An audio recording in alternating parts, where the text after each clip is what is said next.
Et d'ailleurs, avant de continuer cette analyse, je m'étais dit pourquoi pas maintenant apporter plus de réponses sur certains pays. Ce que je vais Mhm, faire pour pas faire durer l'interview, je vais poser 2 questions pour chaque pays. Euh, mhm. Comme ça, je vous laisserai le temps de répondre sous une dizaine de minutes pour chaque pays. Comme ça, D'accord. les gens pourront à la fois étudier votre introduction qui était très complète et très intéressante et rebondir, en fait, faire une sorte de gymnastique entre ce que vous allez me répondre actuellement et l'introduction que vous m'avez donnée sur l'aspect juridique qui me semblait nécessaire pour ouvrir le bal. Donc, vous avez parlé, et j'ai pris pas mal de notes, de la tradition libyenne qui n'a jamais connu d'État et qui n'a jamais une sorte de centralisation des pouvoirs, mais qui a toujours eu une sorte de chef de tribu qui plus ou moins contrôlait leur tribu, la région, etc. Sauf qu'aujourd'hui, on essaie de leur imposer un système étatique similaire à l'Occident qui ne fonctionne pas. On voit que on a une sorte de dualité institutionnelle entre le gouvernement d'unité nationale à Tripoli et les forces du maréchal Haftar à l'est. Est-ce que cela va plus ou moins affecter la légitimité d'un État libyen que le monde souhaiterait voir, que la population aussi libyenne pourrait potentiellement aussi souhaiter avoir, un État qui soit décentralisé, mais en même temps unifié. Est-ce que cela pourrait affecter sa capacité à gouverner? Vous mettez en avant la théorie de l'État. Un État est censé répondre à plusieurs critères, une population, un territoire et une administration. Être capable aussi de gérer ses propres forces, de pouvoir aussi avoir une administration qui soit effective et fonctionnelle. C'est notamment ce que la Cour internationale de justice n'arrête pas de répéter dans différents arrêts. Sauf que là, actuellement, on constate que la Libye est défaillante sur un point. Elle est défaillante sur l'aspect capacité de gouverner, donc administration publique, administration de manière générale. Est-ce que cette dualité-là continue à impacter cette définition de l'État même pour la Libye? Et pour compléter avec ma dernière question sur la Libye, on voit qu'on a énormément de facteurs en interne qui déstabilisent le pays. Le pays a au moins été divisé en plusieurs entités et provinces. On avait donc la Cyrénaïque, on a eu donc le sud, on a eu la Tripoli et Benghazi. Sauf que là, on voit aussi d'autres acteurs, hormis les tribus, ce sont les milices. Les milices prennent une place importante en Libye. Ce sont à la fois des acteurs privés, mais des acteurs aussi qui sont liés à certains gouvernements, enfin, soit au gouvernement de Tripoli, au gouvernement de Benghazi.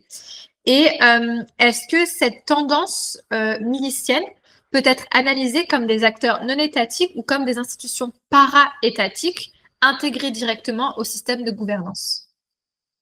Merci pour cette question. Alors, il y a beaucoup de choses à dire parce que la question, elle est très pertinente. Alors, la première, il y a un vice congénital dans la situation libyenne, c'est-à-dire que la Libye, c'est une révolution qui a été, en fait, euh, on va dire nationale, mais rapidement a été prise, je dirais, par surprise, dans la mesure où le régime est tombé grâce à une guerre, une intervention étrangère, et à partir de là, les Libyens restent quand même, on va dire, en partie à l'origine de la fin de Kadhafi, dans la mesure où il a fallu l'intervention en tout cas de l'OTAN et l'intervention de l'armée française avec la bénédiction de- des Américains pour que le régime tombe. Donc il y a ça, plus la guerre civile qui a démarré à cause de l'absence de l'État a fait que on a cru que la fin de Kadhafi va induire donc forcément un bonheur.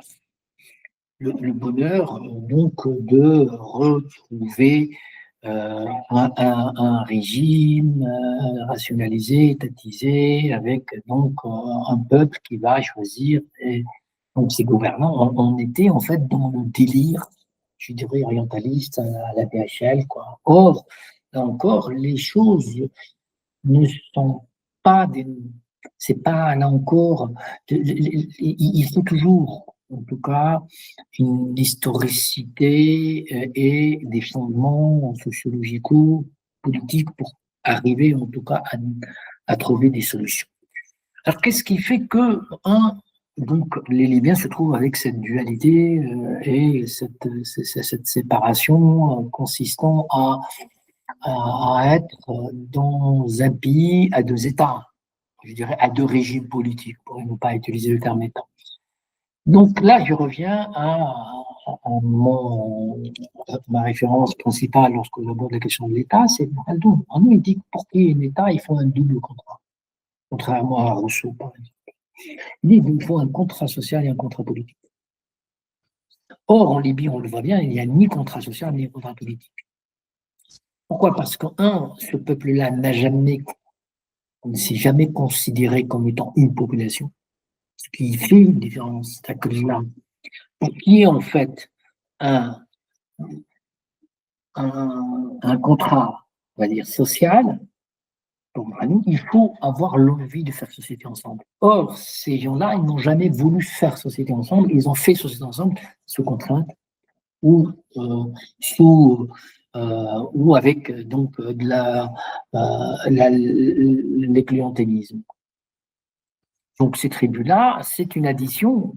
Donc c'est une addition de peuples qui n'a jamais donné une population pour faire donc une société ensemble. Il faut une population qui est plus ou moins hétérogène, plus ou moins homogène, mais qui a envie de vivre ensemble. Or, ces gens-là, ils ne veulent pas faire société ensemble.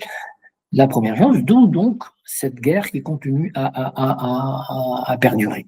Et à partir du moment où on est dans une situation où il n'y a pas de contrat social, donc forcément, là on retrouve d'ailleurs Jérôme Prénon, il dit que, et ces peuples additionnés, ils vont surtout faire la guerre parce qu'ils vont toujours adhérer aux plus puissants.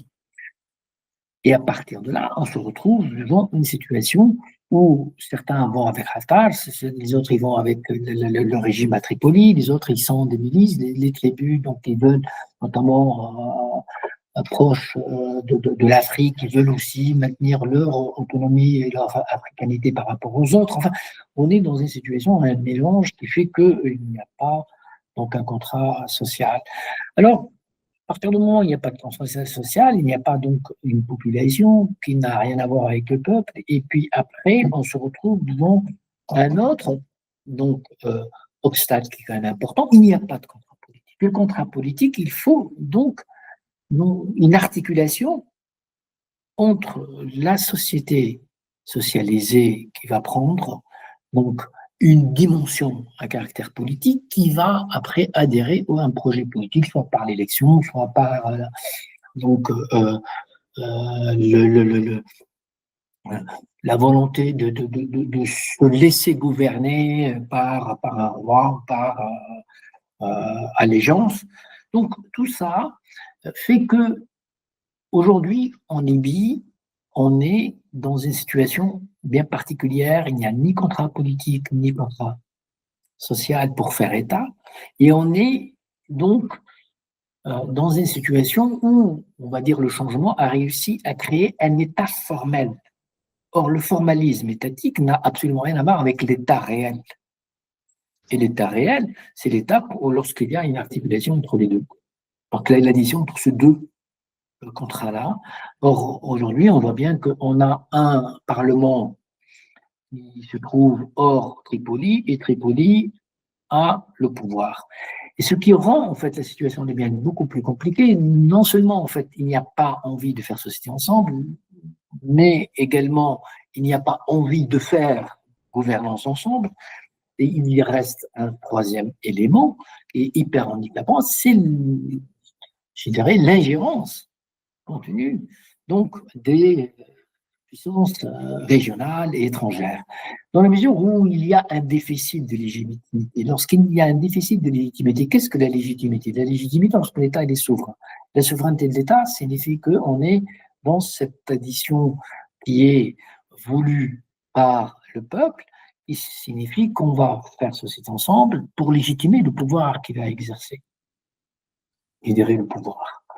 Et or, il n'y a pas de souveraineté étatique. Et la souveraineté étatique, c'est l'État va domestiquer toutes les forces donc concurrentes, va les effacer. C'est aussi simple que ça, pour avoir en tout cas le monopole, comme disait donc Weber, le monopole de la violence légitime. Et puis, autre chose, l'absence de la légitimité va amener le pouvoir à aller chercher une autre légitimité qui va se faire par la puissance. Et la puissance va venir que ceux qui sont puissants. Et ceux qui sont puissants sont les États, les Turcs, donc qui aident aujourd'hui en fait le régime à Tripoli, et l'Égypte et la France et les autres, et qui aident Haftar. Donc voilà, on est dans une situation où, à mon sens, tant que les Libyens ne veulent pas, ils ne peuvent pas arriver à faire société ensemble pour pouvoir faire un contrat politique ensemble, on restera dans cette situation qui va être duale. On est dans une, on va dire, paix chaude parce que on n'est pas dans une paix froide, parce que la paix froide va induire la paix.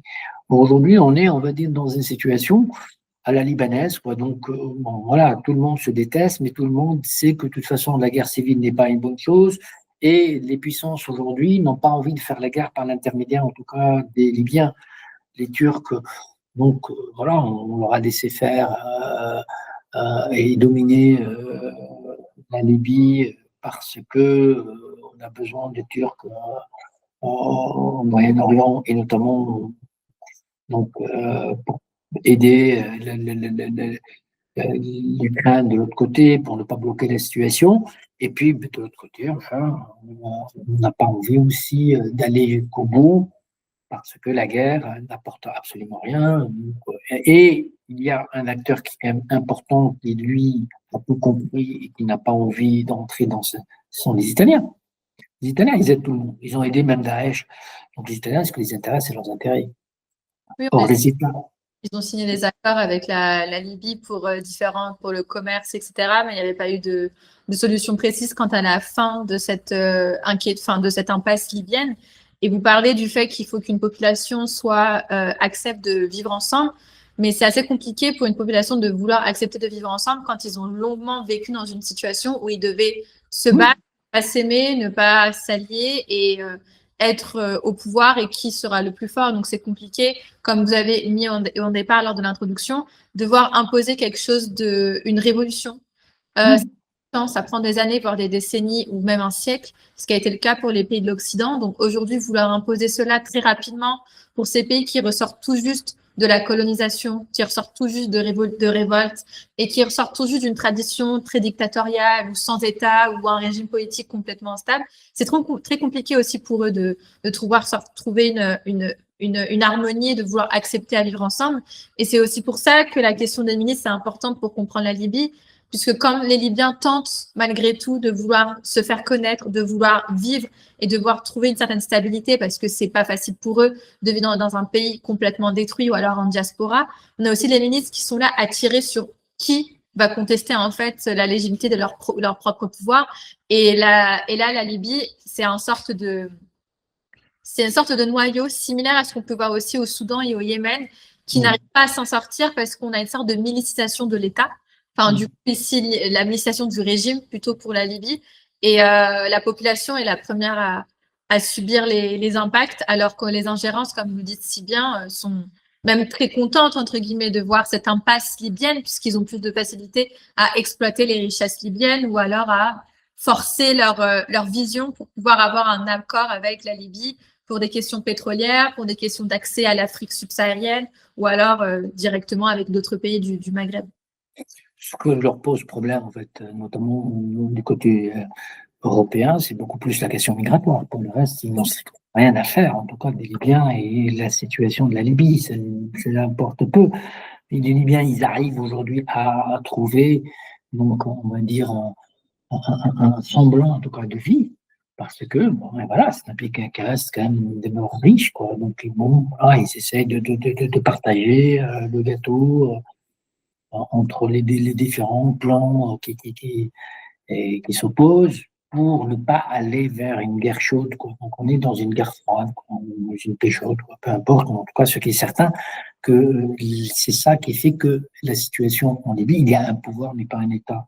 Et les institutions telles qu'elles fonctionnent aujourd'hui sont formelles, c'est uniquement, en fait, on va dire, de la cosmétique politique, c'est de la vitrine, mais non, nul, ni en tout cas, un véritable État, quoi.